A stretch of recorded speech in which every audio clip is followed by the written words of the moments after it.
Welcome to another Wingfoil Experience podcast, and today it's Kyriakos time again. Kyriakos Giakoumaros, who is the super cool dude from episode 16. He's a windsurfing instructor. He owns a windsurf center in Rhodes in Greek, he's just a super cool dude talking to. We had so much fun, and this episode is a little bit different as the others because it's not so much an interview style. It's more that we said beforehand that we just want to have a Wingfoil chat and a Wingfoil talk between the two of us.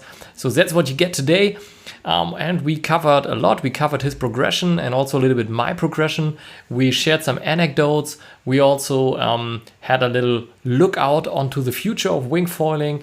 And we also discussed a little bit what we learned by teaching our friends with wingfoil gear and with a progression that we had in mind. And obviously he is a pro in teaching other people water sports, so he also is prepping for this summer season and really nailing down how you get on your wingfoil gear as easy as possible. Have fun with Kyriakos Giakoumaros.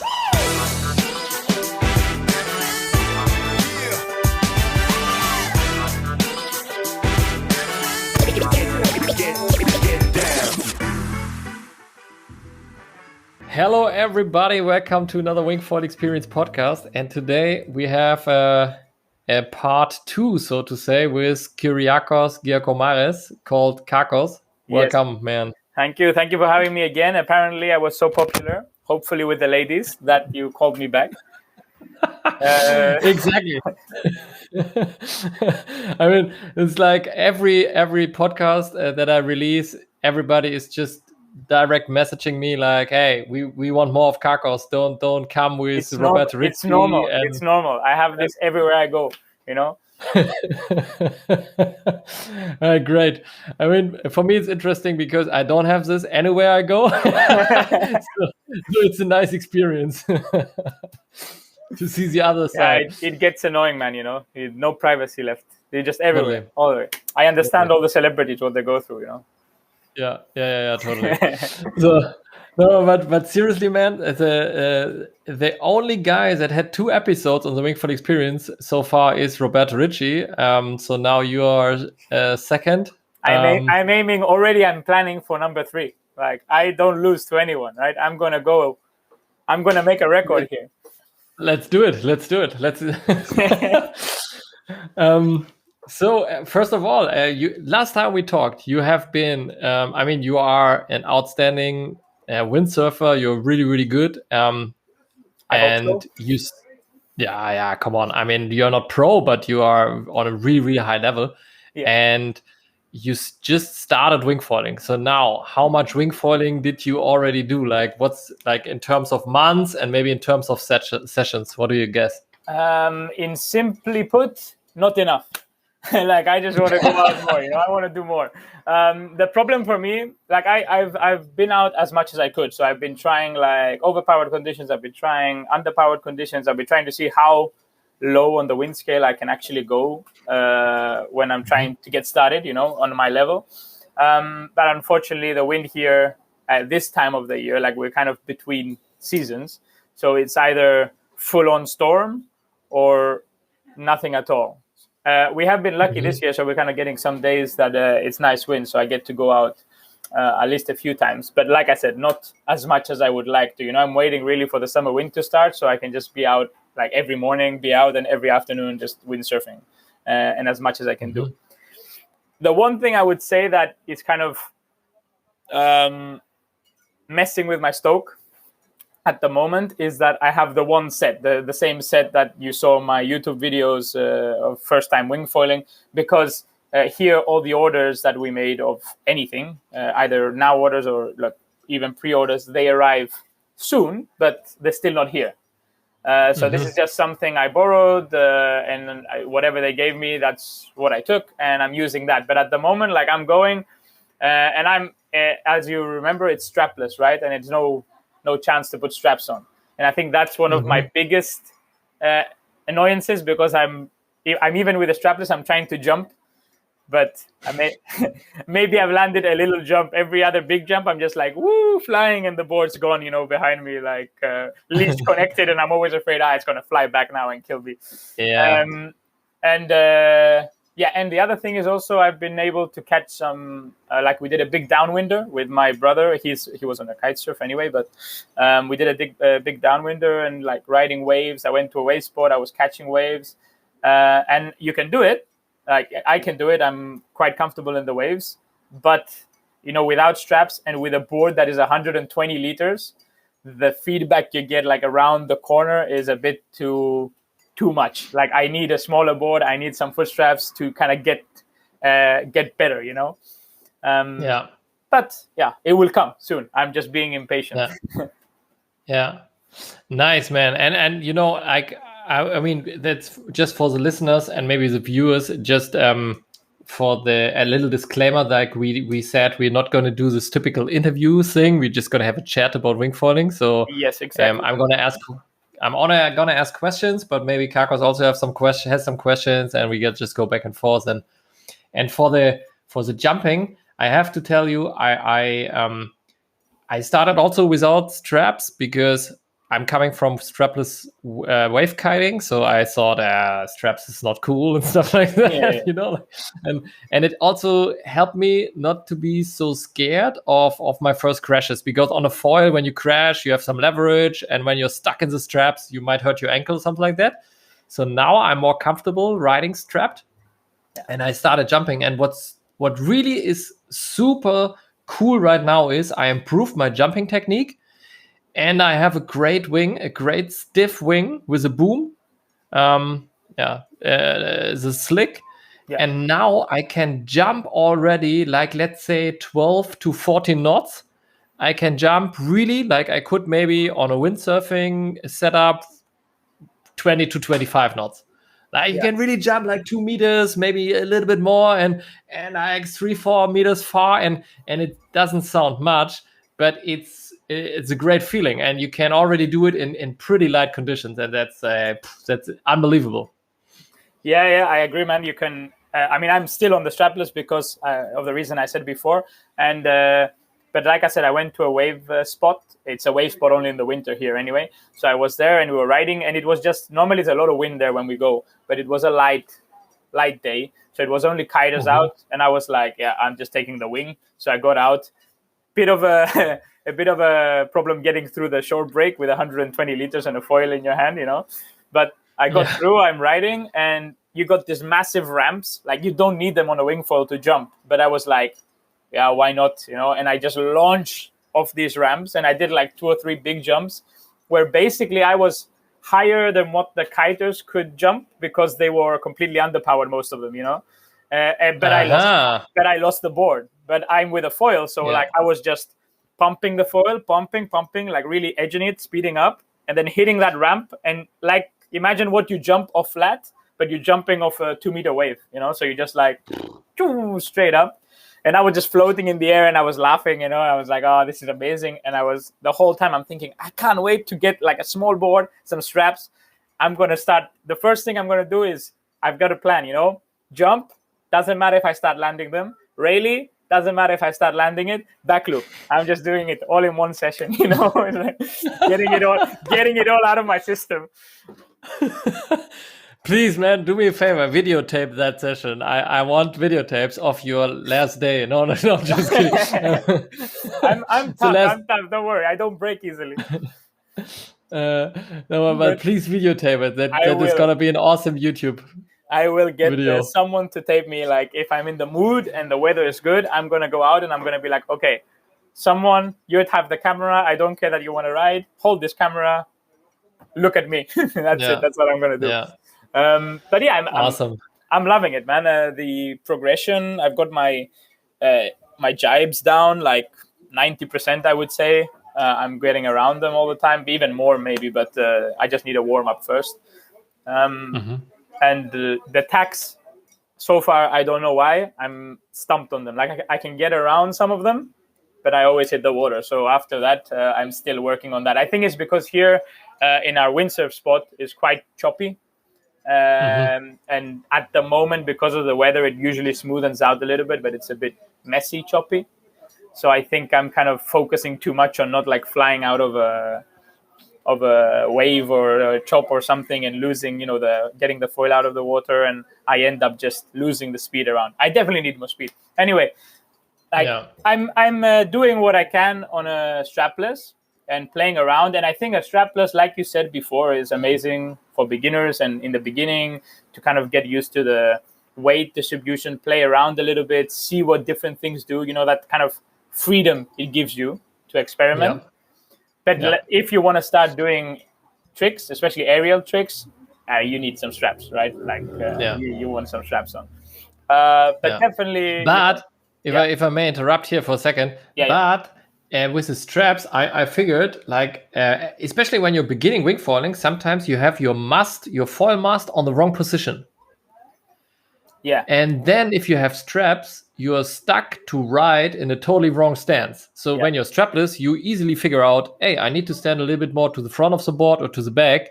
And it's more forgiving, like even if you set up something wrong, because that's probably the thing. Yeah. Even in different weather conditions, I find that, if you're strapless on a big board, you keep the mast where you put it in the first time.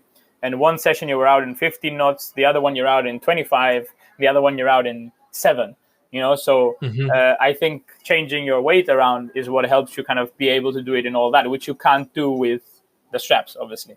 I mean, that's why I said that now at this level, like when you've kind of progressed later on, that's when you want to put the straps on for sure to try tricks. Or else I even think it's feasible to just always ride strapless. If you're not looking to doing aerial things, why not always ride strapless? Yeah, you can even ride waves. You can do whatever you like. And like you said before, it's safer to just fly off the board when you mess up. So I mean, I have nothing against strapless, just that I found now when I was riding, sometimes I'm riding in the strong wind and I'm going and I'm feeling the lift and I'm feeling the power in my hands, and it's like, I don't know if everybody gets it, but like when I'm windsurfing, if I see the perfect ramp and you just have this urge to jump. Like I've done it while I've been injured, while I've been in a bad mood, not ready, just because you get the urge and you're like, okay, I have to jump. Like I'm not going to miss it. So this urge for me, it comes 100 times more often with the wing, because you don't even need the wave. You just feel like if you let the foil climb and you pump in, like you're just going to fly up. You have that feeling like it's going to lift you, So you're like, you want to jump. At least I want to jump all the time. I love jumping in windsurfing, in anything. So I think for me, definitely straps is where I'm looking at the moment. Nice. But now also, I've ordered a lot of equipment, not for me, for people wondering. I'm not just someone that orders a load of stuff for myself. I ordered a lot of equipment for my job, which is windsurfing and now wingfoiling and renting it out to people, teaching people and everything. And I'm looking forward to kind of seeing, because it's a brand I haven't used, so kind of seeing how it works, how to set it up, how to store it, how to maintain it. Like I was asking you before, when I was messaging you, and I said, if you have any recommendations on how to store the foils, right? And you said you split into 3 parts, like board, mast, and the foil on the bottom with the wing, the fuselage, and everything, and it kind of packs flat. And that's the idea I had. Maybe not even taking if I have the space for it, not even taking the mast off the board, but. The other thing I was thinking, and I'm going to ask also the manufacturers and stuff, of course, but was, will it be okay for the screws? Like here in Rhodes, we have a lot of salt in the water, which is good on one hand for flotation and for other things, but it is quite salty. So if you leave stuff unwashed or where the water can't get after a session, sometimes you forget it. Like it becomes permanent. You can't get it out again. That's it. So I was wondering the best way to store it. I mean, you said that, but here I'm thinking maybe I should take everything apart every day just to make sure it's clean. But then that's a lot of work to do every day if you have a station full of foils. Although I saw the brand I ordered in the foils, they give together some sort of sealant, like Loctite for screws. but they give it for the foil screw. So maybe that keeps the salt out, you know. I will just have to test and see. But any advice from anyone is welcome at this point, you know. Especially for foils, I'm no expert. Yeah. So guys, if you have already like a couple of years experience in storing foils in salty conditions, you can write Kyriakos via Instagram, huh? Yes, Instagram, Facebook, whatever you like, no problem. Nice. Because any advice is, welcome. Like, people really don't understand how much salt we have here, you know. Like when I went in a lot of places that I worked, so I've been there for like the winter season, and I stay there all winter, and I work there as an instructor. And you end up like, I remember first time I went to Boracay Island in the Philippines. I'd stopped off at before going to the Philippines. I stopped off at my in-laws, basically, right? And I was, of course, you know, my girlfriend's mother was just feeding me food all the time. So like, welcome home, I'm like, food. And I don't say no to food. I'm like, okay, yeah, food. So I didn't weigh myself. I didn't know. And I thought, I must have put on some weight. And we get to the island, and I'm like, okay, I jump on the board, and the board is sinking. You know, my normal board was my own board, and it's sinking in windsurfing. And I'm thinking, shit, I put on so much weight. You know, I must have put on like 5-10 kilos if my board is sinking so much. And then I'm planing, I do a trick, I crash. And I realized when I crash and the water goes in my mouth, and I'm like, I could drink this water. Like, this is really not salty. And then I thought about it. It's probably the salt that's changing the flotation that I'm used to, you know. And when I go and I work there, I see like, they leave booms maybe unwashed, or they don't care about leaving extensions in masts or masts together for like a long period of time. Like little details where, we would like to do it here, but we take much more care of the equipment, simply because if you do that, it's not coming out, you know. Like if you don't every now and then clean the boom properly, the boom stays at that size, whatever size it is. That's it. You don't change it again. When salt, the Rhodes it's finished. So wow. We have to take a lot more care of stuff here. But like I said, sometimes salty water helps the rider. You know, it feels floatier. You can use smaller boards. You can be more comfortable on the water many times. It's good. It's nice. We don't mind it. We don't mind doing the extra maintenance. How is it? Yeah, well, that's a really come again. How is it where you surf? Like, is it salty, or is it? No, I mean, I'm riding at my home spots are always river endings or lakes, so there's no salt at all. So if you get thirsty, you just open them out. You could, you could. But that makes it really nice for maintenance and stuff. And also, like most places, we don't have. We have a couple of places where there's a little beach, but most of them is just grass and green, and then you can just easily rig up and down, and it's super nice. The only thing that is a thing is like your wetsuit is gonna start smelling really badly if you only have it in sweet water, you know, like. Here and there, you need to clean it. Yeah, here our water is crystal clear, like really clean, really good quality water. But it's just very salty. So the wetsuits usually you just wash off with like clean water from the tap and let it dry, and it's fine. Like you wash it maybe if you're gonna store it for the whole season, like winter season, if it's a summer wetsuit or something. You know? Yeah. I mean, every place has its good, bad things, and like. Everyone's going to like something more than something else. Like you said, grass, to me, sounds magical. You know, I hate sand. I've worked in amazingly sandy beaches, all these places that people come and they're like, wow, it's so beautiful. And I take photo and it's like a postcard, white sandy beaches. But then, have you been to this white sand, like this really thin sand? It gets in everything. There's not one place the sand is not in. Like you cannot avoid it. For me, I 100% prefer to like ride on rocks, I jump in to work on rocks. That is exactly, that's a karma thing, I guess, from you windsurfer guys, because I mean, I'm also a windsurfer, but like, because you always make fun of the kite surfers that you need a second guy to launch and land your kite. Yeah. But I have not seen a windsurfer that is able to detach his boom into two parts in a sandy beach like that. You know, it's always like, can you give me a hand? Like, You might need more than two people in that case. yes. Yeah. You need a whole parking lot of guys, you know, like, hey guys, we need one more.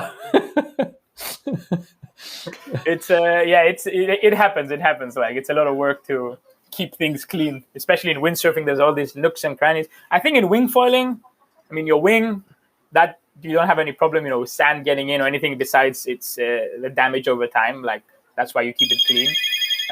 You don't have any problems with, you know, like mass foots or whatever.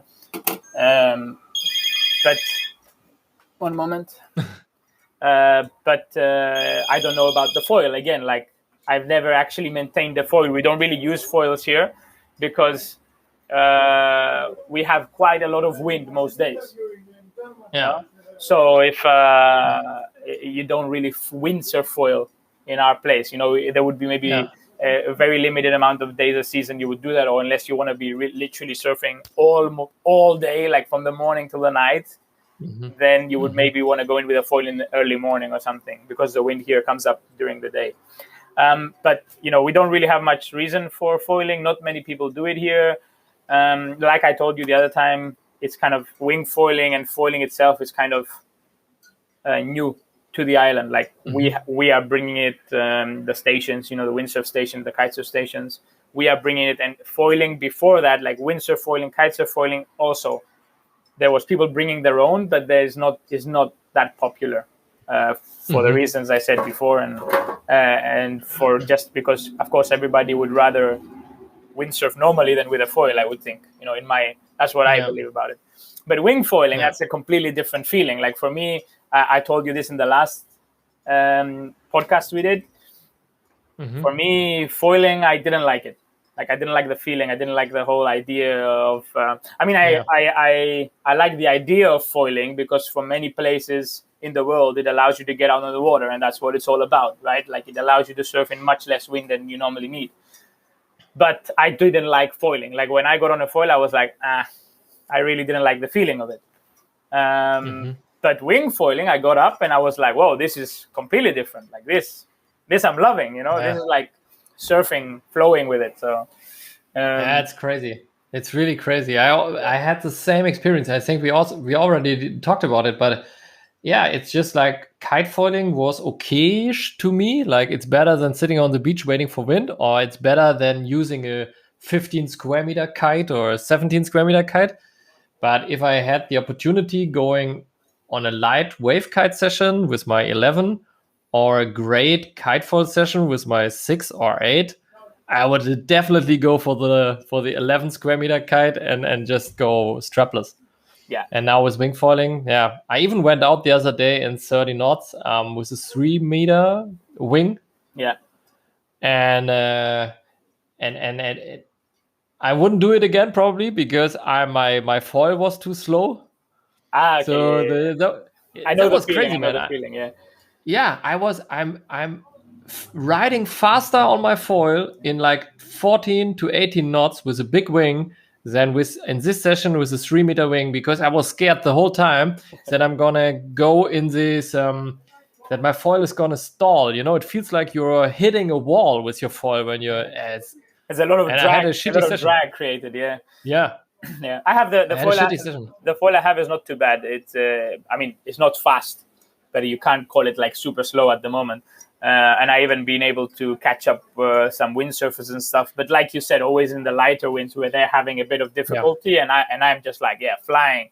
But I had it on a strong day, and I'm just like, you know, pulling every technique I can do to kind of see how fast I can take it.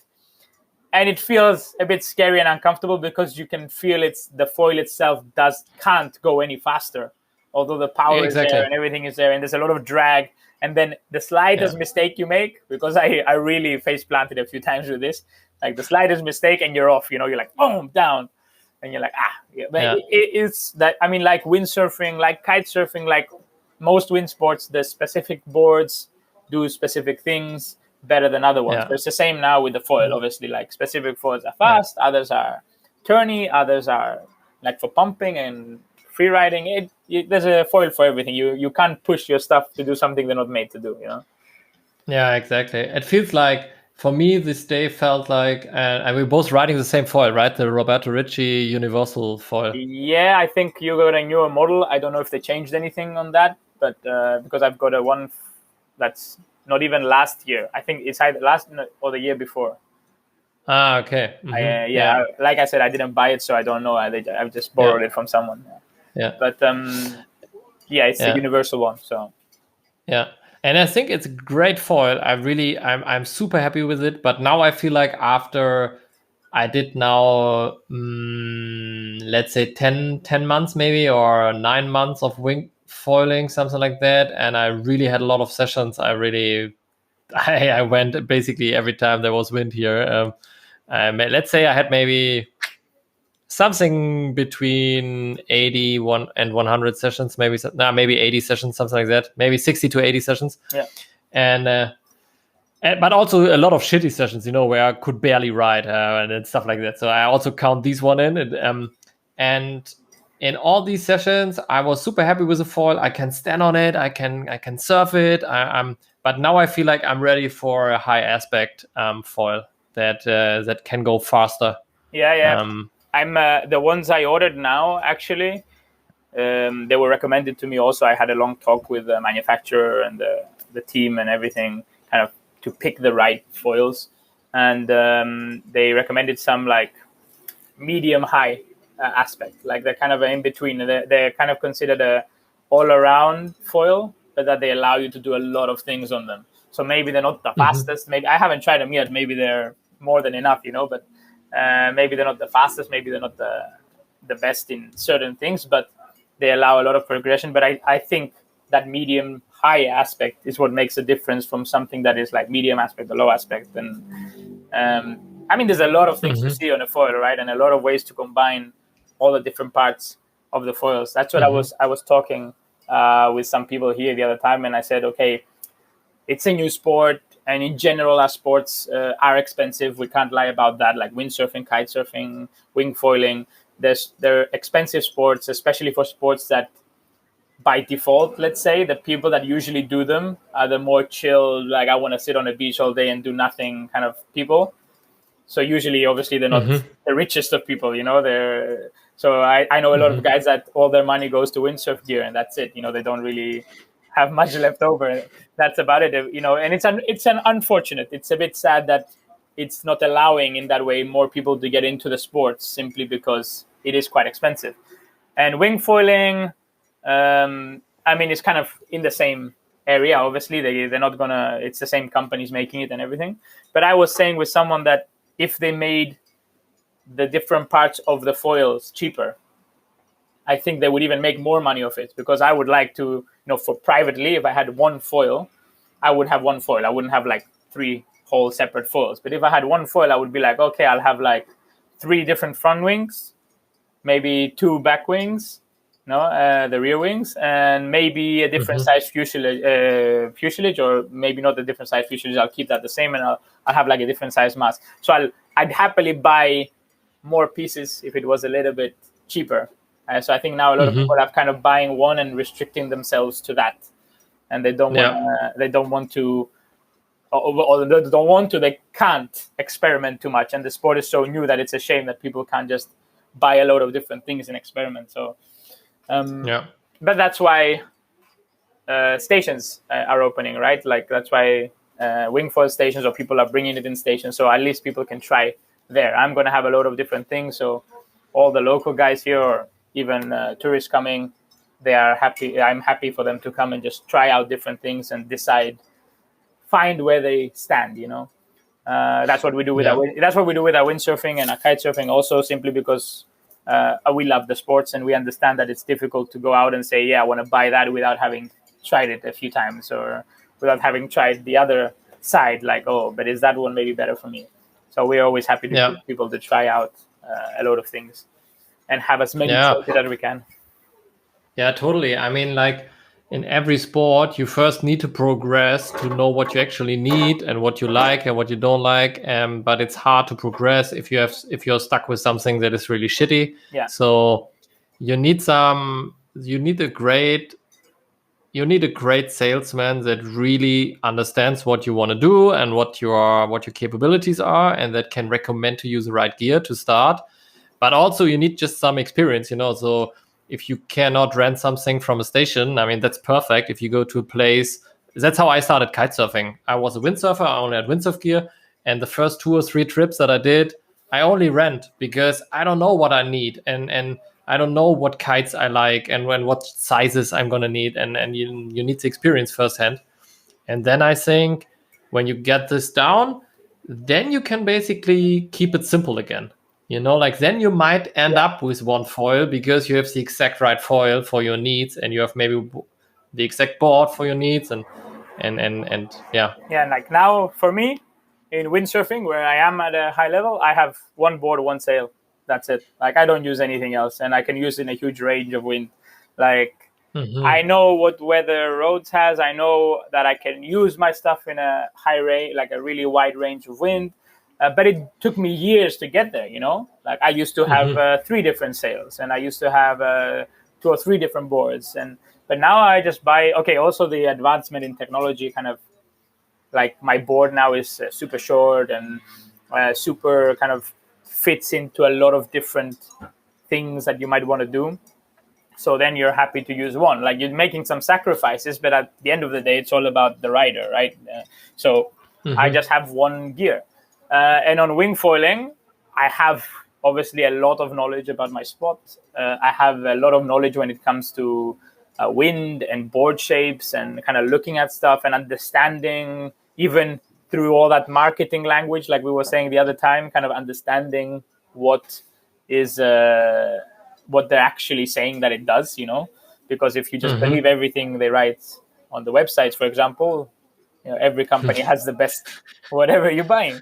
So I can filter that out, and there's a lot of years of experience that lead to this. But even with that, there's so much information in wingfoiling at the moment that we don't know exactly the details about, that it's hard to know that even for someone like me with the years of experience in the water to say that's the right one for me. Like even I don't know. Yeah. So imagine someone getting in the sport for the first time. I mean, even in windsurfing, I still see people, I'm on all these Facebook pages where people ask advice and sell stuff, and I always try to help out if I can.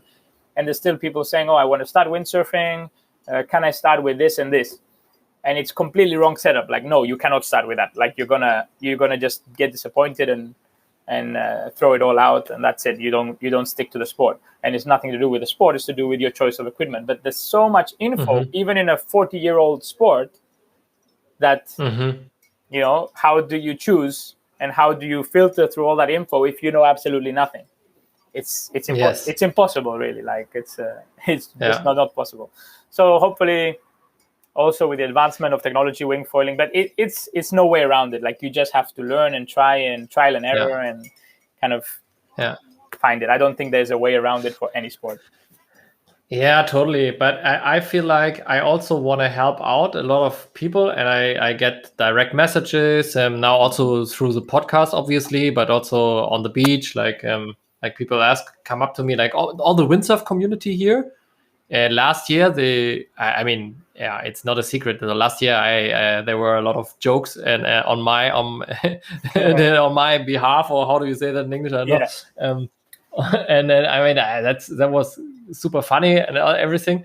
But now I see like a lot of people are coming up to me and they ask like, okay, how expensive is a wing? What wing should I get? They're more interested now and also starting it. I also try to help out, as you said, but I also feel like there's a lot of wrong advice floating around. Definitely. And it's not wrong advice that the people who are giving it are intentionally giving wrong advice. They are giving the correct advice for them, but I feel like, or for their sport. Yeah, for them, exactly. Yeah. But let's say a team rider who was already an outstanding windsurfer, an outstanding kite surfer, and maybe an outstanding foiler, gives you advice what he thinks is suitable if you don't have his whole background. Yeah, it still might be a little bit far off if you are just a regular dude who's the first water sport is wingfoiling, Yeah. And it's not because they want to give you wrong advice, and it's not all the team riders, please don't get me wrong, it's just some of them that I feel like, but they even can't imagine how low you need to start to really have fun. I definitely know what you mean. Like that's basically my job, to kind of understand that. Exactly. So like like with the equipment all I ordered like a board, 180 liters, like complete beginner specialized wingfoil board, 180 liters. And some guys that are surfers here, and I've given them to try, and they're like, oh, but do you need that big? And I'm like, man, do you remember your first time standing on a windsurf board? Your legs were probably shaking like a deer on ice. You were like, you were probably ready to cry that you're going to fall off every 2 seconds. So imagine someone learning now wingfoiling. Although I think wingfoiling has an advantage over windsurfing when it comes to the balance, simply because in order to stand up, you already have power in your hands, which stabilize you a lot. Right? But that's a whole different story. But still, it's better for the beginning. And stand-up paddling. Yeah. So it's better for the beginning to just have a massive board under you and say, okay, just stand up and hold the wing. The board's going to move. It's going to do its thing. And if you see they're good, you can drop them down to another board. But to start someone on a 110 liter, because that's what you started on as like you said, like a seasoned windsurfer, kite surfer, whatever, then that's a bit of a stretch. You're kind of looking at yourself and putting everyone in the same league as you, but obviously they're not. Right now even, I have some friends on the water. I was showing them some tips. They want to learn wingfoiling, and I put them out in the water with the same gear I started on, and they are kite surfers. They're really good kite surfers. They are kite surfers, and I'm a windsurfer. I can do kiting, obviously, but I see myself as a windsurfer. And you can see the difference between us. Even as good kite surfers and good windsurfers, the windsurfer still has the advantage, right, on learning wingfoiling for the first time. Like, I was looking at them and I was thinking, I actually progressed much faster than that. Also because I have more experience in the water for many years. Also because I'm a windsurfer, so I'm used to standing on a board, and I teach a lot of windsurfing. So I'm on these big beginner boards, and I just stand there with the sail open, talking to the students. So I'm used to standing on a board in the water. Kite surfers, you get up on the twin tip, right? And you're already in power and you're already planing, So you don't have that experience of just stand on a board and start moving. And you don't have the experience of using your sail to go upwind and downwind. So that's something that I figured out. Like a windsurfer, you don't need to explain it. Yeah, exactly. It's literally just do it. Inbuilt. You don't even if you don't say anything, they will do it automatically. Yeah, and when you explain it to someone who's not used to that, they're gonna look at you like, "What do you mean? Like?" Taking the wing behind me, what do you mean by that? So you really have to think differently to teach it also, like where do you put the wing and stuff. Exactly on the example you just said. I remember like showing some people for the first time, and the first thing is you say put your wing back a little bit to go upwind, and they put it back and down, right? And then it's in the water and they lose the wing, and you're trying to explain like no, like just literally just cross your hands across your body and it will do the work. And like I said, like you said just now, it's even between windsurfers and kite surfers, or someone that's done 2 years of the sports and someone that's done 20 years of the sports. There's a huge difference, and you've got to understand that difference, Even as a spectator saying, because I get a lot of these people here, right? Not for wingfoiling because that's quite new here, but for windsurfing, I get a lot of people walking up from the beach, and they say, I want to do windsurfing. And you ask, do you know windsurfing? They're like, no, I just want to try. And you try to tell them to take a lesson, and they're always like, oh, but it looks easy, because they're looking at the instructor standing on a board, holding the sail with one hand, talking casually to a student that's in the water. And they say, oh, but he's just standing there and holding a sail. Yeah, but that guy has done, 10 years of windsurfing to get to that point. So I think, for either if you're looking or if you're getting advice from someone, that someone might not always be able to filter it for you. Right? Yeah. So you got to know exactly. And like you said, it's really hard to find someone, whether it's a salesperson, someone on the beach or whatever, that can talk to give you advice, and the advice to be correct for you. Like that's really hard. That means that someone has a lot of knowledge on the subject. Yeah, but that's like really, to me, that's a definition of a great teacher and a great salesman, to first of all really understand where you're at, where you want to be. And then what I try to do, I mean, I'm just trying, because I can't promise you that my filter is really like on and off. But what I'm trying to do is, okay, that would be the perfect advice from my knowledge, from my experience, what you probably would need to progress. And that might be not exactly the thing that I can offer you. So let me do an example. Like, people call me like, do you have used gear? That's not the right question. Like, what do you want? What do you need? Where you want to go? Okay. And then we figure that out. And when we have that figured out, then I can tell you, okay, so probably the best wing for you to get started would be a 6. I only have a 5-man in my storage. If you want to give it a try, please do it. But I would recommend you to get a 6. But if there's no 6 available on the market right now, you might be okay with taking the 5. It's going to be extra work, but you're going to get on the water. So that's, so to have this, like, what would be good for me, because I want to get rid of the 5 square meters, but I'm not going to cheat you in buying the 5 square meters if it's not the right thing for you. But I can still offer it to you, but tell you what are the advantages and disadvantages. And I think this is, for a teacher and a salesman, this is like being authentic and also really helping out, but still also giving the student or the potential client some options, like. No, I have a lot of times like exactly that. Like, I don't like selling the wrong equipment to the people, even if it means I'm making more money.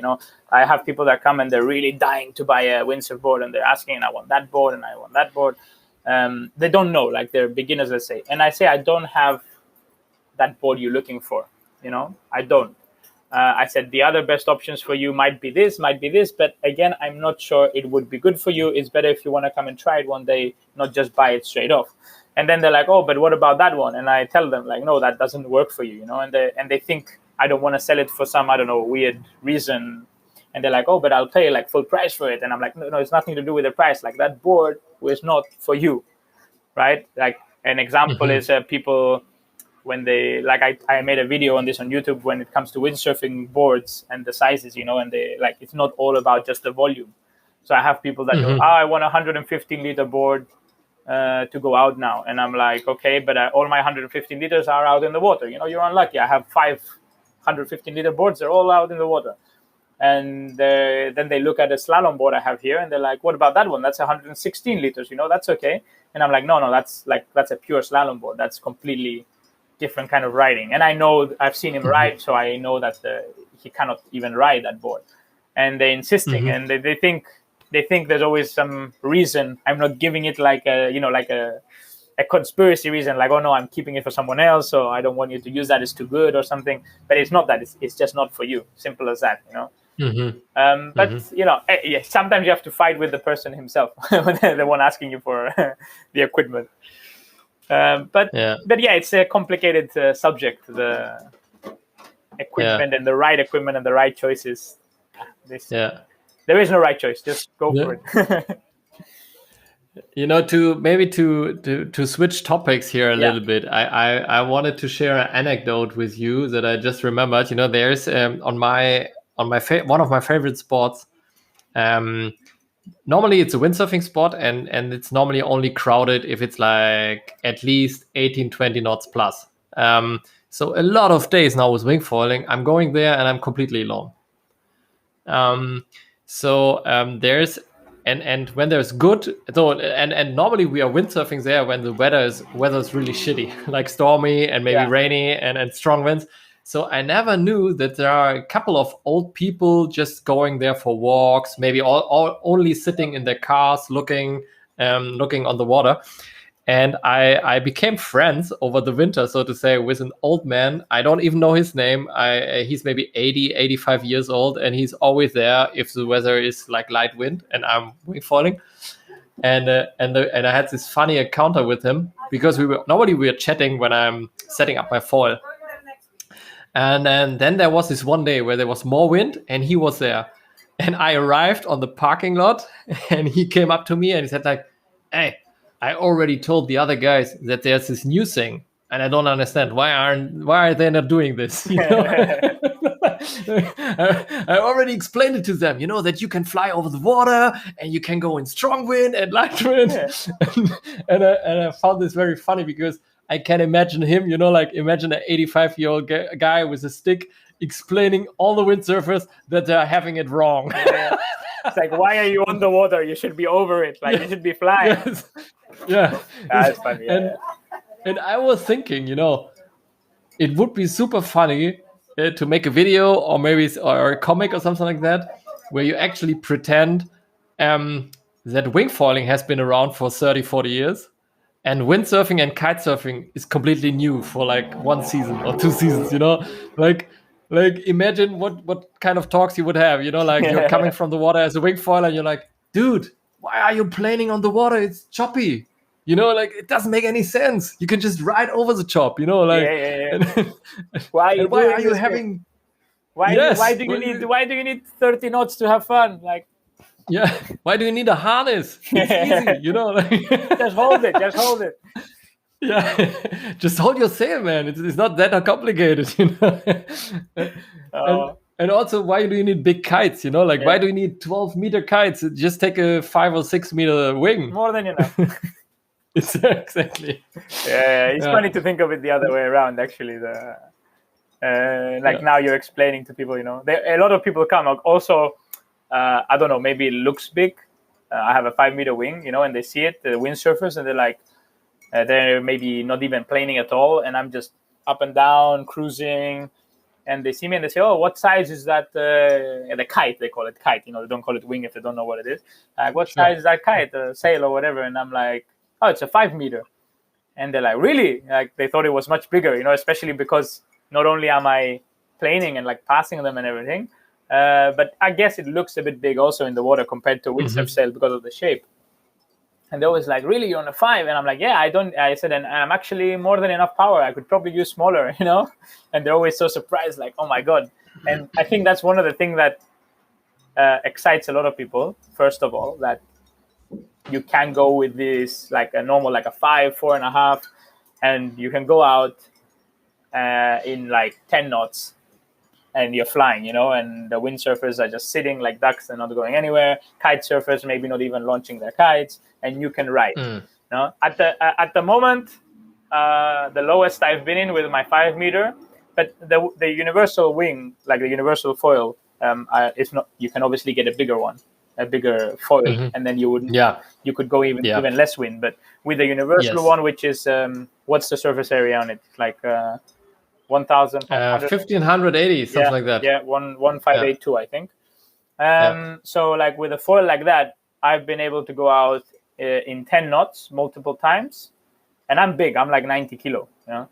So like 10 knots, and one day I'm pretty sure it was even less. And I'm talking about getting the getting started part. Like I've even had times where the wind seems to have disappeared, and I'm pumping the foil and pumping the wing, and I keep going.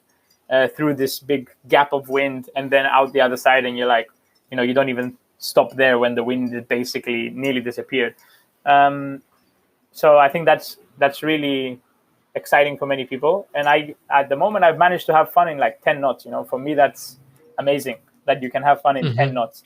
And it's not sacrificing. It's not like, oh, I'm only going up and down. Like you're carving around. If it's wavy, you can even catch some waves, whatever. Like you can just cruise and do whatever you like. But I think with a bigger foil, maybe a stiffer kite, like with a boom, like you said, I could probably get going in even less wind.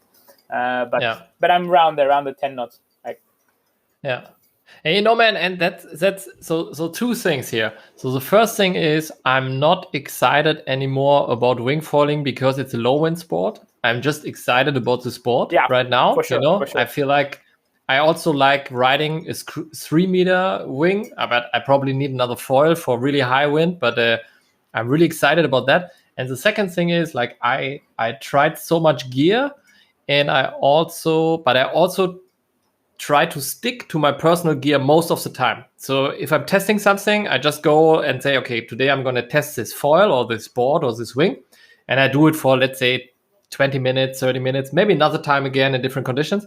But when I just go riding, I don't try to get the perfect setup for the conditions. I stick with my 2 wings. I have a 6 and a 4. And I stick with my one board that is 100 liters. And I stick with my one foil that is the Roberto Ricci Universal 1580 area surface, whatever. And I could probably start earlier with a bigger foil. I could have more fun and with a faster foil and stuff like that. But I try to compromise myself also to get used to the gear, to get better and working on my technique.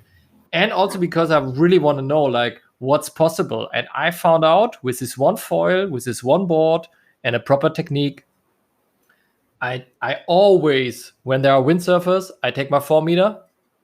So that's my windsurfer wing. Yeah. So if I see windsurfers, okay, it's 4 meter time. and the funny thing is, if the windsurfers are already getting overpowered, I'm still okay with my 4 meter. Yeah, it's amazing. And if they are not planing at all, I'm still going through them on my 4 meter. So, and then if there are no windsurfers, you wouldn't even consider doing a wind sport. I take my 6 meter. And you're doing a wind sport. Yeah, exactly. And that's a beauty to me. Like, I don't have, like in windsurfing, you're always like, you're going to the beach. Like, I mean, you not because you have only one sail and you know your spot pretty well, but I'm normally going to the beach. Like, what do you ride? Like, if it's 5.7, if it's 5.0, if it's 4.7. And it's really like, you have to make the right choice because you can have an awesome sessions or a shitty session if you take the wrong sail. And with winging, I only have the 4, so I go with the 4 if there's wind. Yeah, I totally agree, man. Like for me also in the beginning, I'm not going to lie, it started as something to do on the light days, or in the morning if I don't have time in the afternoon when the wind is strong, I'll take the wing in the morning and I'll have fun on that. Now, in all the sessions I've had, like I said in the beginning, I've tried some low wind sessions, I've tried some high wind sessions, and I've actually had the most fun in 20 to 25 knots, like overpowered. Like I'm thinking to myself, I could use a smaller wing here. Like I want a 4 meter or something, but it doesn't matter. Like it's fun. And like you said, you can keep the same wing in such a big variety of wind. Like I'm using only a 5 meter. And like I said, I can get going from 10 knots, maybe even less sometimes. And I use it up to 25 knots, the same wing. Like imagine doing that with a windsurf sail, like 10 knots to 25. It's impossible. And it's like, I went in and I had so much fun in the high wind days, like just going upwind and then coming downwind and the waves are formed and you're just riding waves and you feel so much power and you can do stupid stuff and mess up and try sudden moves and you can save it easily because there's so much power in your wing. But at the same time, while you're cruising, you just relax the power and you're cruising. Like you're not compromising anything by doing it. In windsurfing, if you're overpowered, you're compromising a lot of things. If you're underpowered, you're also compromising a lot of things. In wingfoiling, you just go. Like that's it. It keeps you going. It gets through big gaps. And at the moment, it's become a thing for me, especially now, like I said, this in-between season, between summer and our winter season, the winds can be very messy sometimes, Like in the summer, the wind here is so stable, it's so constant, it's always the same time. You know what's coming. It's just a different amount of wind, that comes through. But in this time of season, you can go in and it can be like super gusty, super messy chop because it hasn't like filled out yet. It can be whatever. And when I go with windsurfing, like it's enough to windsurf and I go out and I'm not having fun because the conditions are just really shitty and annoying, I'm like, okay, I'm going wingfoiling. And I go wingfoiling and it's like all those problems you had before, sometimes you don't even realize they're there anymore. Like I had a time a few days ago when the wind was really strong, but it was really shitty. And I was riding and what did I do? I went wingfoiling. Then the wind came even more up and I was like, okay, it's a bit too much. I'm going to go windsurfing. I went windsurfing and it was so shit. Like the conditions literally had nothing to do with anything else. It was just chop from everywhere, messy chop because the wind had recently changed directions. The wind was super gusty. It was super unstable. And I came out and I took the wing again. I thought I'll try with the wing again, And it was like the weather had changed. And that was the first time I realized how huge a difference in the feeling it is. Like you're going out with the wing and you think, oh, it's actually nice wind. I go windsurfing, and you go windsurfing, and that's when you realize, oh, actually it's super gusty, it's super annoying, it's super. All this is just nullified by the wing. You know, you can just enjoy the shittiest of conditions and really enjoy them, not say you're enjoying them. You know. Yeah, I feel like I totally agree. There's two concerns that I have. The one concern is, like, in really high wind, I felt like exactly the opposite.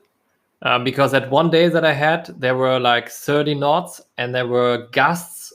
I don't know exactly, but I think they were a lot higher even than 30 knots. And I felt like everybody, the windsurfers the big guys were on 4.7, the smaller guys went lower, and they were having a blast. And I felt like my board and my foil are just too big. It's the end of the range that I can compensate. And my 3 square meter that I tested that day felt too small in the lulls and too big in the gusts. So I was like, okay, so that was exactly the opposite, but this was like super, super high wind.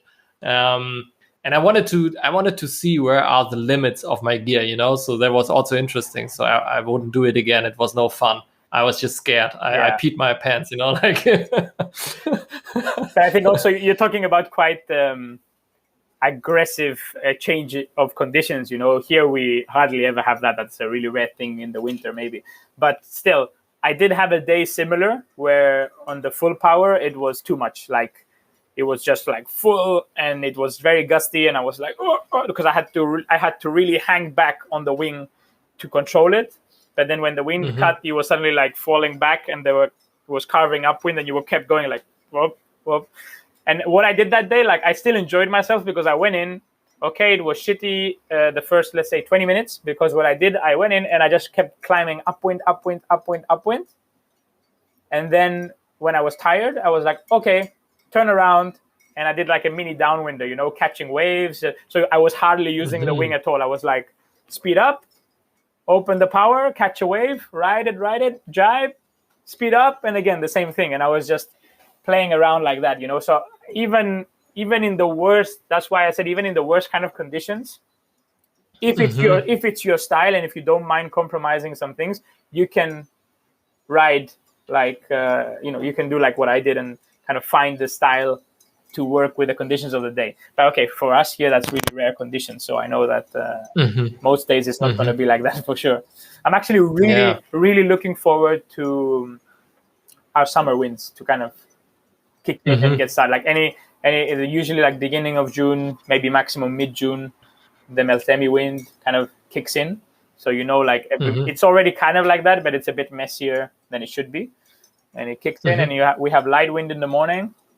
And then around 1 o'clock, it starts peaking, and it comes up. And around 2-3 o'clock, it's at the peak. And it just blows all through the day until 8:30 when the sunset is. It's just blowing full power. Sometimes you can even have a second peak at like 5, and it just suddenly pops up even more. But it's steady wind, it's nice wind. So in other words, I'm waiting for you to come over, and you can test the winds yourself, you know. Yeah. I have to. Yeah. I also, you know, what I'm really stoked about is I want to try this summer. I don't know if I to be honest, I don't know if I'm traveling this summer even, because not of COVID, because of I'm having a couple of projects that are right here right now. So I don't know if I'm going to travel, but if I'm going to travel, I really want to go and ride some swell with my Wingfoil gear. I think that is going to be unbelievable, because I'm already having so much fun in super shitty waves. You know, I can't imagine having the fun that I'm going to have. I mean, I don't know. It might also be that there's no difference at all. I have no clue. I think that's something that I think you will enjoy it, because I like I said, I went to the wave spot, and on the light days, it builds up, and in the afternoon, you have pretty decent swell. And okay, this board was a bit too big and everything, but I can work with it. You know, I don't mind the compromises. and I was just catching the swell when it was forming, and you're going, and I leave the wing behind, and that's it. It's even speeding up faster than it was going with the wing, you know. And I was like, "Oh, okay, that's it, we're going." And then you're kind of dropping into this wave, and you ride it all the way out, and then you grab the wing and you just keep going. And it feels fantastic to just be on a wave, and it carries you, you know. Even here, not in our wave spot, but even here, because the wave spot, those are proper waves, like I'm talking about, like they start rolling in, you know. But here in Ixia, where we are, when I did the downwinder with my brother, we go a little bit in the deep water, and here we have swell. So, but it's not aggressive at all. It's just like big mountains of water moving across. So, but you can visibly see them easily. So you're coming towards the beach, you're out in the deep, and you see the swell, and you grab it, and it carries you, you know. And I think that's another thing that is really fantastic about wingfoiling, that you can just let go. Like sometimes I let the wing, I didn't even pump. I was just sitting there like, okay, woo, Titanic style, you know, relaxing and going down this wave. And that was it. And the moment the moment the wave dies and you lose the wave, you just, even if you haven't got the wing in your hands anymore, you just pump a little bit, grab the wing, and you're off again. Like no stopping, no nothing. You don't have to restart or anything like that. Man, you know what I read about? I had an interview scheduled with Ken Winner from Duton. Yeah.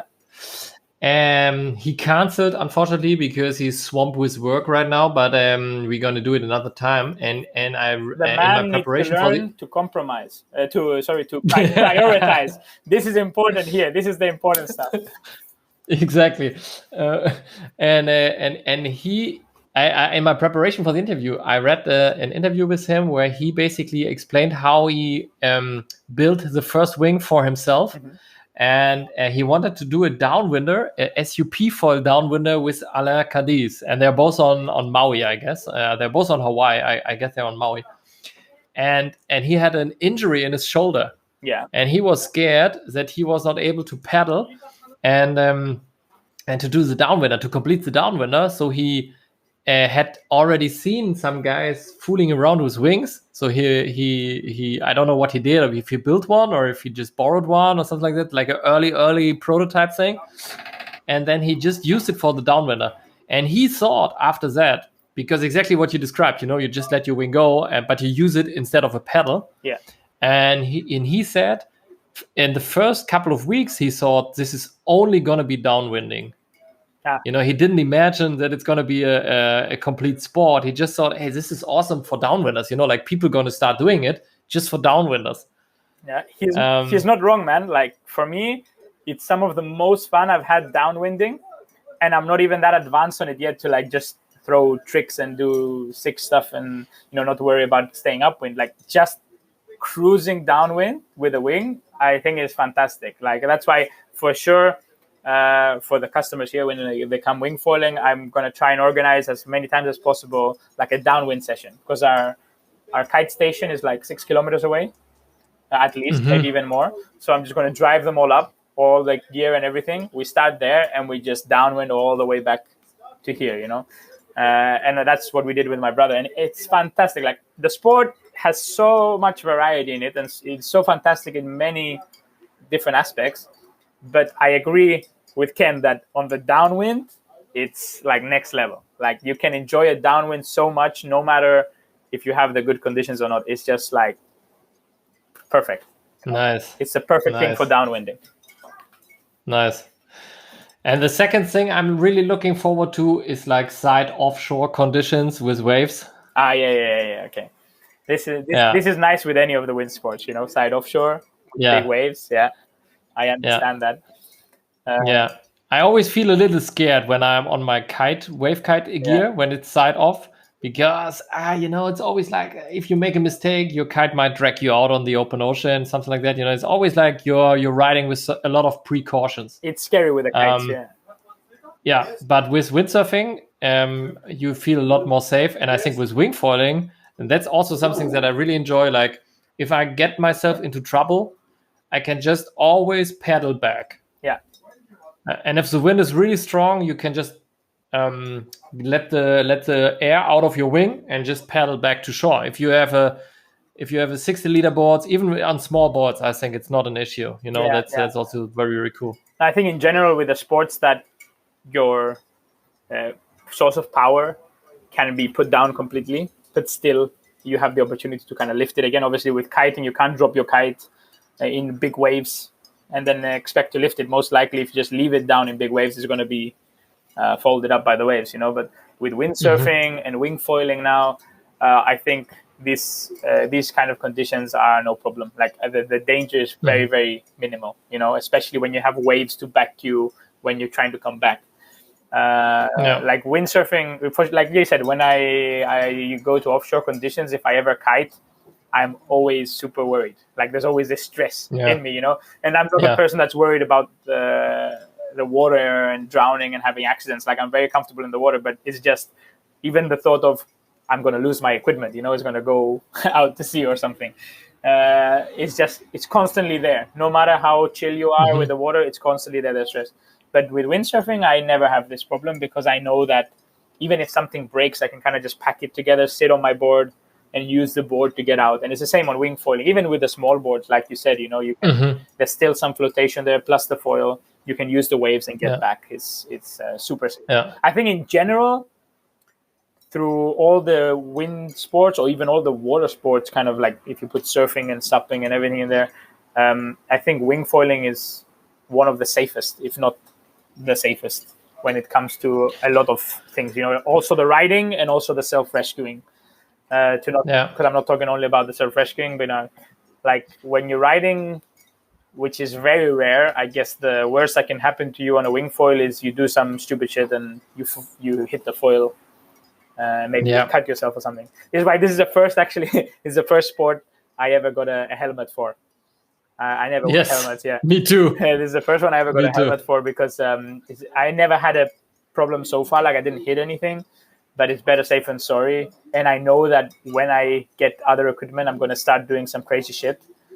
And I saw like, I don't know if you saw Ricardo Campello a few months ago. I think he posted a post and it was like him like hitting this massive back loop of a big wave.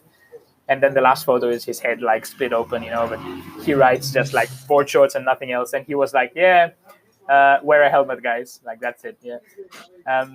But I mean, on wingfoiling, if you're just cruising, if you're doing the basic things like that everybody does, I think the danger is super minimal. The chance of damaging your equipment is super minimal.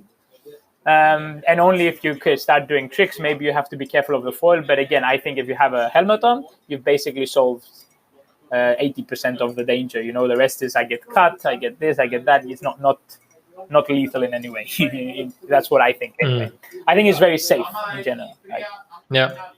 Yeah. Let's see, man. Let's see how the Stoke, where the Stoke is gonna go when we get some swell and stuff. Yes, I think wingfoiling is to not. I don't want to exaggerate, but it's like the future. It's windsurfing was it. Then kite surfing came, and it kind of took over because it's faster to learn. It's faster to progress anyway, and it looks cooler.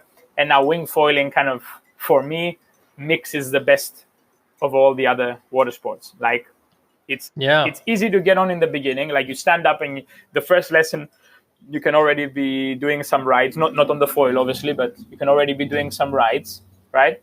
So that's already better than kite surfing, where you have to spend 3 hours doing theory and some kite control on the beach. And but then the progression I found is also super fast, whereas windsurfing, it's super slow, the progression, right? And the tricks, in my opinion, look sick, right? Like when there's like hitting back loops and stuff in flat water, and you're like, okay, that's next level. So I think it's got the best from all the wind sports. Man, and that's my point. It has the best from all the wind sport, but it has this surf feeling. Yeah, exactly. And that what makes it so I don't know, that what makes it to me so attractive, because I love this surf feeling, like when I'm surfing, when I'm wave kiting, when I'm stand-up paddling, and that's the beauty. And so it has the best of windsurfing, kite surfing, and surfing, and it has this surf feeling. And I'm like, okay, I'm in, I'm in. It's fantastic, really. Like for whoever hasn't tried it, and I know a lot of people are holding back from trying it, and I like people that I see here, and the reason they're doing that is not a good reason. Like, I know why it is. It's because they've spent so much time in their own sport, and they've given so much to the sport and so much time, and they're at a good level, and they're like, oh, I'm going to start another sport now. And or maybe like me, they're like, oh, I don't like foiling. And I'm trying to explain to these people, like, man, like, it's not the same feeling at all. Like, give it a try. You're going to love it. You can still do your sport. Like, actually, I think for windsurfing and kitesurfing is a bit opposite. There's a lot of kite surfers out there, especially the women, because obviously they have less weight on them, so they get overpowered easier, right? And in kiting, you don't want to be overpowered. It's horrible to be completely overpowered on a kite. So in the like high winds, all these women kite surfers are taking wingfoils out, like small wingfoils. Okay, obviously the right setup, and they're enjoying it much more because it gives them a solution to that. And for windsurfing, it's the opposite, you know. Like, windsurfing, we love it, and we really love windsurfing in like 25 knots plus. Like, the bigger the wind, the better. Like you said, the guys all where you were, big wind, storm, windsurf it. But what happens the rest of the time? You're sitting there, you have to get planing, you're pumping, you're getting tired, you're maybe not even getting it. And then that's it. You take the wingfoil out and you solve your problem, you know? So you can definitely do the sports together because they all shine much better in a certain amount of wind. Yeah. So that's what I'm telling to all my windsurf buddies here, and especially the ones that I know they love, like the strong winds, and they're always here on the beach, and they're sitting and they're looking and they're going, oh, it's only like 18, 20 knots. It's too much work. And they're good surfers. Like, they could make it in 18, 20 knots. They just don't want to put the effort in. I told you this before, but we're a bit spoiled here, obviously, because of the conditions. So for these guys, 18, 20 knots is fantastic for wingfoiling, you know. And then for the kite surfers, like I said before, when it's overpowered, you know, we all meet up after a session, and they're all like, yeah, it was a bit too much wind for me, and I didn't have a smaller kite, and I don't like small kites. I've heard this so much, you know, and it's a bit weird for a windsurfer to hear I don't like smaller equipment. But I get why. I've used once in my life. I've used a 7-meter kite, and it was freaking me out.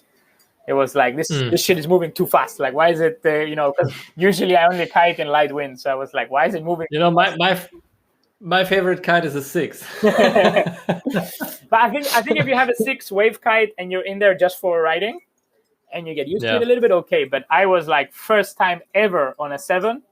And normally I ride a 12. Like, normally I ride in really light wind. So I was like, took it, and, you know, I go to start, and my body's obviously used to the 12, and and the kite just flies down, and I'm like, oh shit. And it takes a while to get used to. But I get, what I'm trying to say is I get why they don't like the smaller equipment, especially if you're doing freestyle kiting. You don't want your kite to be moving so fast that you don't have time to react to it, you know? So wingfoiling, if you don't want to do it as your main sport, is definitely the solution. Like, everybody start wingfoiling. Yeah. And man, and as you said, like, if someone is interested in trying it, or maybe give it only 1 try or 2 tries, and is not convinced, my recommendation, and that I just figured that out lately, the last 2 months, try it on a skate. That is my recommendation. Like, hit me up if you need some instructions. Hit me up, because if you get a surf skate or a longboard that is turny, and you get a wing, which is not a big investment, even if you want to buy it, you can get the 2 of them for probably like a surf skate. If you get it used, it's $50 to $100. If you get a new one, it's maybe $200. If you get a wing, you can get a wing from used like $300-400. So it's really cheap. And after I figured out a progression to teach people, and now listen up, you know, I teach people that have never done any wind sport, and never did skating. And after half an hour, they were riding both ways. Half an hour from pumping, handing them the wing the first time, and handing them a skateboard, they were riding both ways. That is unbelievable to me, really. I mean, you need to wear some protection if you're a complete newbie on a skateboard. You need to wear a helmet. You need to have like knee protection, and that's for sure. But that was, to me, that was unbelievable. Within half an hour, maybe let's say 45 minutes. Still And like, these, yeah. With no wind experience, Yeah. that is, to me, the crazy thing. And I even had a couple of guys who told me, I'm really shitty at skateboarding. I tried it. It's really impossible to me to get the balance. But when you can hold on to a wing and the wing gives you some balance, they could do it. Yeah, it's amazing. It's I've done the wind skate thing, like with the wing. Yeah. And it's also super fun. Like, it's super fun for people that are doing wing foiling to, if you for some reason can't get out on the water, or maybe it's too cold, I don't know, depends where you live, you can definitely take a skate and do it on the road. It's still super fun, and it's still super carvy, and it is. It is. So I recommend that for anyone. But yeah, it's impressive that I think wing foiling in the water also has a very fast progression comparing to other sports. So, but that was my point. Like, if you already have some skate experience or some board experience, like snowboarding, skateboarding, whatever it is, and you explain to someone, you teach someone how to handle the wings, they are tacking within their first session, and that is an impossible progression on the water.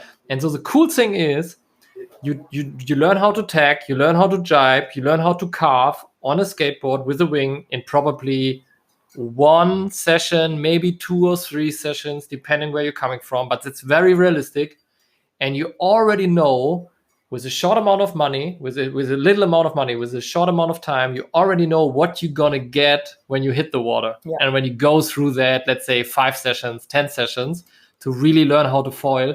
Because I'm not gonna lie, foiling, then you need to learn it, and if you don't know how to foil, that's what takes the time. But you already got a preview, of the stoke. I actually taught my girlfriend a few days ago. It was her first time on the. I might make a video on it. Actually, I took a lot of footage, but she first time on the water with a Wingfoil. She's a kite surfer. She's a snowboarder, and she's generally she's very fit and like good balance and everything. And she was immediately riding up and down with the Wingfoil, not on the foil, like just riding up and down and having no difficulty at all. And like you said, the hard part is she's never done foiling, so the hard part for her is getting on the foil. And I was trying to really explain the pumping motion, to get it out. But of course, it's hard to explain. Also for her, again, she's on the same equipment as me, so she's quite short. So with a 5-meter wing, it's a bit of a big wing to kind of keep out of the water all the time, And then when you start pumping, it gets caught and all that. But she's nearly there. But the foiling part was the hard part. Is the hard part for her at the moment. But in general, I think the other kind of hard part in wing foiling when you're learning which is not hard, it's just you need some time to get a good wing control, especially if you have no experience with wind sports, like you said. And I think the wing skate, like you said, is a good way of doing that. Like, if you have the opportunity to just get on a skate and do it and get wing control, that's also fantastic, because you gain wing control while moving is much better than learning wing control while standing still. So if you got the opportunity for that, that's amazing. The foiling, okay, it will come eventually. Even if you have never done it before, it will come eventually. I'm actually thinking of here when I bring it, I bought a line, like a ski bar with a line, and I'm going to use the jet bikes or the boats we have and stuff to teach people how to get up on the foil in case of any like no wind days, or if they're really having trouble getting up on the foil, it's better to do it motorized, So we're gonna do that also here, and I think that might be a big help. But you definitely don't need it, in my opinion. Like, you can do it. It just takes a bit more time, a bit more practice, a bit more getting comfortable. But definitely agree with everything you said. and also the wing skating, I took a couple of guys on the water 2 times, and they were still struggling a little bit on one side, on their bad side, on how to handle the wing. So on the other side, it was already perfect after 1 session. The other side, they couldn't figure out.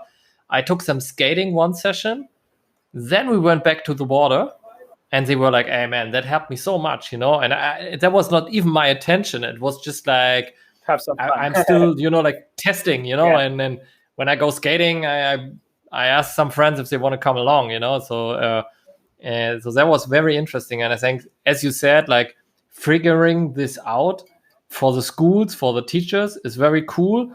And then also adapting it to the conditions that you have, that also makes it interesting. Like for you to figure out the best way to teach in Rhodes, for me to figure out the best way to teach my friends here on the lake, and that's also part of the fun. Definitely. And it's a lot of work for us, but it comes with experience, like you said, to learn how to teach in your specific spot, it just takes trial and error. Try, and you will find it eventually.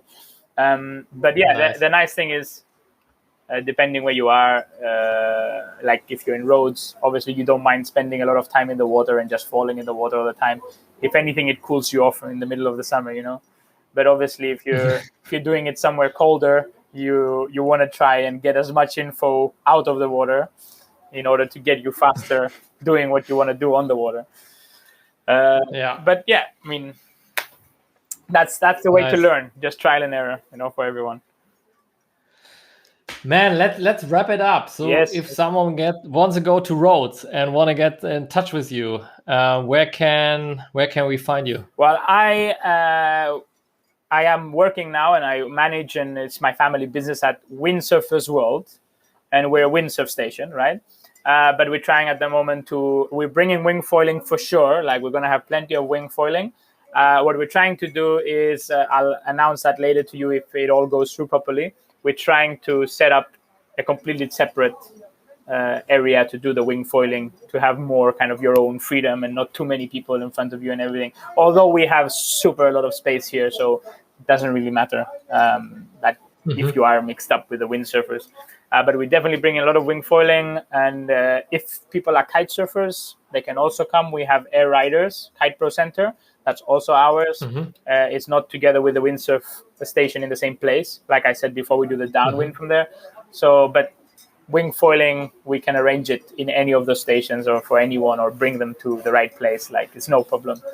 And we're really stoked about sharing that stoke, and then getting it out there and getting people to try it and see how they feel. And I mean, if anybody has any questions for me, they can either go on the website and email the business email, or they can just contact me on Instagram, Facebook, whatever. They can find me. Like it's no problem for me. I always answer everyone. Nice. And your Instagram is at Kyriakos _Giakoum. So hope maybe we put it somewhere on the wherever you post this. We write it underneath. Yeah. I'll take care of that. I'll take care of that. Awesome, man. Thanks for being part of the podcast again, and hope to see you on the water. No problem. If not this year, then man. Maybe we go crazy and I come to Germany. Why not? Yeah, do it. You don't need to bring your own gear. I can lend you something. Big advantage there. Okay, good. Okay, man. I'm happy to be here. I'm always happy to be on the podcast. And it's always nice talking to you and sharing the stoke of wingfoiling. Yes. Same here on my side. Take care, man. See ya.